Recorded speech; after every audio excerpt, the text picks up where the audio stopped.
Time tonight, people in the hardest hit areas like Watauga County are still in need of essentials like hot meals, showers, and supplies. Thousands are also still in the dark without power. Crews hard at work right now, making sure folks have access to what they need. And WCNC Charlotte's Jesse Pierre is joining us now from Cove Creek. And Jesse, some folks there still are not able to get around that easily.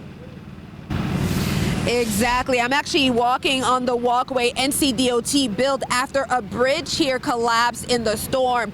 Crews tell me they believe the water got 5 to 6 feet above road level. Now, areas like these getting repaired a priority for NCDOT because dozens of homes on the other side are cut off.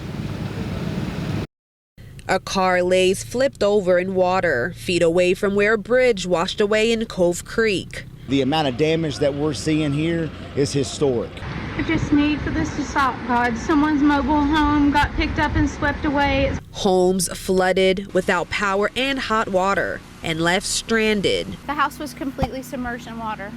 Neighbors used a safety line, a small boat, and even made a makeshift walkway to get across. Providing emergency access to families a priority for NCDOT.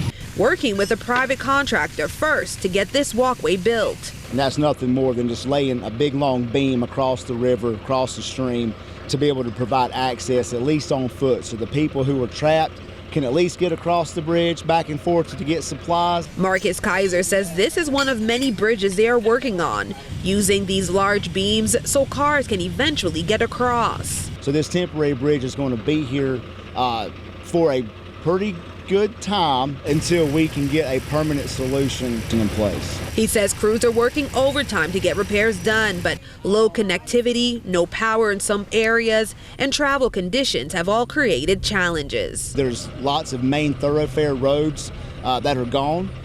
There's lots of secondary roads that are gone. And we've been on several roads where there is no road anymore, and we're riding off-road in the vehicles.